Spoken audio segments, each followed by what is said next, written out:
दुर्गा सप्तशती। तीसरा अध्याय। सेनापतियों सहित महिषासुर का वध। महर्षि मेध ने कहा, महिषासुर की सेना नष्ट होती देखकर उस सेना का सेनापति चिक्षुर क्रोध में भर देवी के साथ युद्ध करने के लिए आगे बढ़ा। वह देवी पर इस प्रकार बाणों की वर्षा करने लगा मानो सुमेरु पर्वत पानी की धार बरसा रहा हो। इस प्रकार देवी ने अपने बाणों से उसके बाणों को काट डाला तथा उसके घोड़ों व सारथी को मार दिया, साथ ही उसके धनुष और उसकी अत्यंत ऊंची ध्वजा को भी काटकर नीचे गिरा दिया। उसका धनुष कट जाने के पश्चात उसके शरीर के अंगों को भी अपने बाणों से बींध दिया। धनुष, घोड़ों और सारथी के नष्ट हो जाने पर वह असुर ढाल और तलवार लेकर देवी की तरफ आया। उसने अपनी तीक्ष्ण धार वाली तलवार से देवी के सिंह के मस्तक पर प्रहार किया और बड़े वेग से देवी की बाईं भुजा पर वार किया, किंतु देवी की बाईं भुजा को छूते ही उस दैत्य की तलवार टूटकर दो टुकड़े हो गई। इससे दैत्य ने क्रोध में भरकर शूल हाथ में लिया और उसे भद्रकाली देवी की ओर फेंका। देवी की ओर आता हुआ वह शूल आकाश से गिरते हुए सूर्य के समान प्रज्वलित हो उठा। उस शूल को अपनी ओर आते हुए देखकर देवी ने भी शूल छोड़ा और महाअसुर के शूल के 100 टुकड़े कर दिए और साथ ही महाअसुर के प्राण भी हर लिए।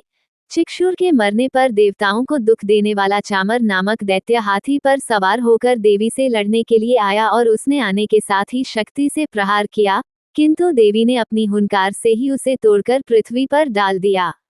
शक्ति को टूटा हुआ देखकर दैत्य ने क्रोध से लाल होकर शूल को चलाया, किंतु देवी ने उसको भी काट दिया। इतने में देवी का सिंह उछलकर हाथी के मस्तक पर सवार हो गया और दैत्य के साथ बहुत ही तीव्र युद्ध करने लगा। फिर वो दोनों लड़ते हुए हाथी पर से पृथ्वी पर आ गिरे और दोनों बड़े क्रोध से लड़ने लगे। फिर सिंह बड़े जोर से आकाश की ओर उछला और जब पृथ्वी की ओर आया तो अपने पंजे से चामर का सिर धड़ से अलग कर दिया। क्रोध से भरी हुई देवी ने शिला और वृक्ष आदि की चोटों से उदग्र को भी मार दिया। कराल को दांतों, मुकों और थप्पड़ों से चूर्ण कर डाला। क्रुद्ध हुई देवी ने गदा के प्रहार से उद्धत दैत्य को मार गिराया। भिंदीपाल से वाष्पकल को, बाणों से ताम्र तथा अंधक को मौत के घाट उतार दिया। तीनों नेत्रों वाली परमेश्वरी ने त्रिशूल से उग्रास्य, उग्रवीर्य और महाहनु नामक राक्षसों को मार गिराया। उसने अपनी तलवार से विडाल नामक दैत्य का सिर काट डाला तथा अपने बाणों से दुर्धर और दुर्मुख राक्षसों को यमलोक को पहुंचा दिया। इस प्रकार जब महिषासुर ने देखा कि देवी ने मेरी सेना को नष्ट कर दिया है तो वह भैंसे का रूप धारण कर देवी के गणों को दुख देने लगा। उन गणों में कितनों को उसने मुख के प्रहार से, कितनों को खुरों से, कितनों को पूंछ से, कितनों को सींगों से, बहुतों को दौड़ाने के वेग से, अनेकों को सिंहनाद से, कितनों को चक्कर देकर और कितनों को श्वास वायु के झोंकों से पृथ्वी पर गिरा दिया। वह दैत्य इस प्रकार गणों की सेना को गिरा देवी के सिंह को मारने के लिए दौड़ा।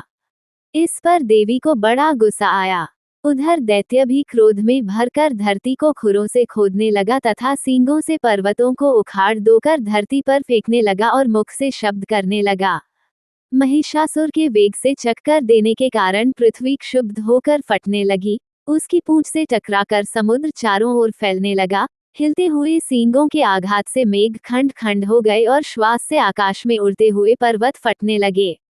इस तरह क्रोध में भरे हुए राक्षस को देख चंडिका को भी क्रोध आ गया और वह उसे मारने के लिए क्रोध में भर गई। देवी ने पाशफेकर दैत्य को बांध लिया और उसने बंध जाने पर दैत्य का रूप त्याग दिया और सिंह का रूप बना लिया और ज्यों ही देवी उसका सिर काटने के लिए तैयार हुई कि उसने पुरुष का रूप बना लिया, जो कि हाथ में तलवार लिए हुए था। देवी ने तुरंत ही अपने बाणों के साथ उस पुरुष को उसकी तलवार ढाल सहित बींध डाला। इसके पश्चात वह हाथी के रूप में दिखाई देने लगा और अपनी लंबी सूंड से देवी के सिंह को खींचने लगा और गर्जने लगा। देवी ने अपनी तलवार से उसकी सूंड काट डाली। तब राक्षस ने एक बार फिर भैंसे का रूप धारण कर लिया और पहले की तरह चर अचर जीवों सहित समस्त त्रिलोकी को व्याकुल करने लगा। इसके पश्चात क्रोध में भरी हुई देवी बारंबार उत्तम मधु का पान करने लगी और लाल लाल नेत्र करके हंसने लगी। उधर बलवीर्या तथा मद से क्रुद्ध हुआ दैत्य भी गरजने लगा। अपने सींगों से देवी पर पर्वतों को फेंकने लगा। देवी अपने बाणों से उसके फेंके हुए पर्वतों को चूर्ण करती हुई बोली, ओ मूढ़, जब तक मैं मधुपान कर रही हूँ तब तू गरज ले और इसके पश्चात मेरे हाथों तेरी मृत्यु हो जाने पर देवता गरजेंगे। महर्षि मेधा ने कहा, यूं कहकर देवी उछलकर उस दैत्य पर जा चढ़ी और उसको अपने पैर से दबाकर शूल से उसके गले पर आघात किया। देवी के पैर से दबने पर भी दैत्य अपने दूसरे रूप से अपने मुख से बाहर होने लगा। अभी वह आधा ही बाहर निकला था कि देवी ने अपने प्रभाव से उसे रोक दिया। जब वह आधा निकला हुआ ही दैत्य युद्ध करने लगा तो देवी ने अपनी तलवार से उसका सिर काट दिया। इसके पश्चात सारी राक्षस सेना हाहाकार करती हुई वहां से भाग खड़ी हुई और सब देवता अत्यंत प्रसन्न हुए तथा ऋषियों महर्षियों सहित देवी की स्तुति करने लगे। गंधर्वराज गान करने तथा अप्सराएं नृत्य करने लगी।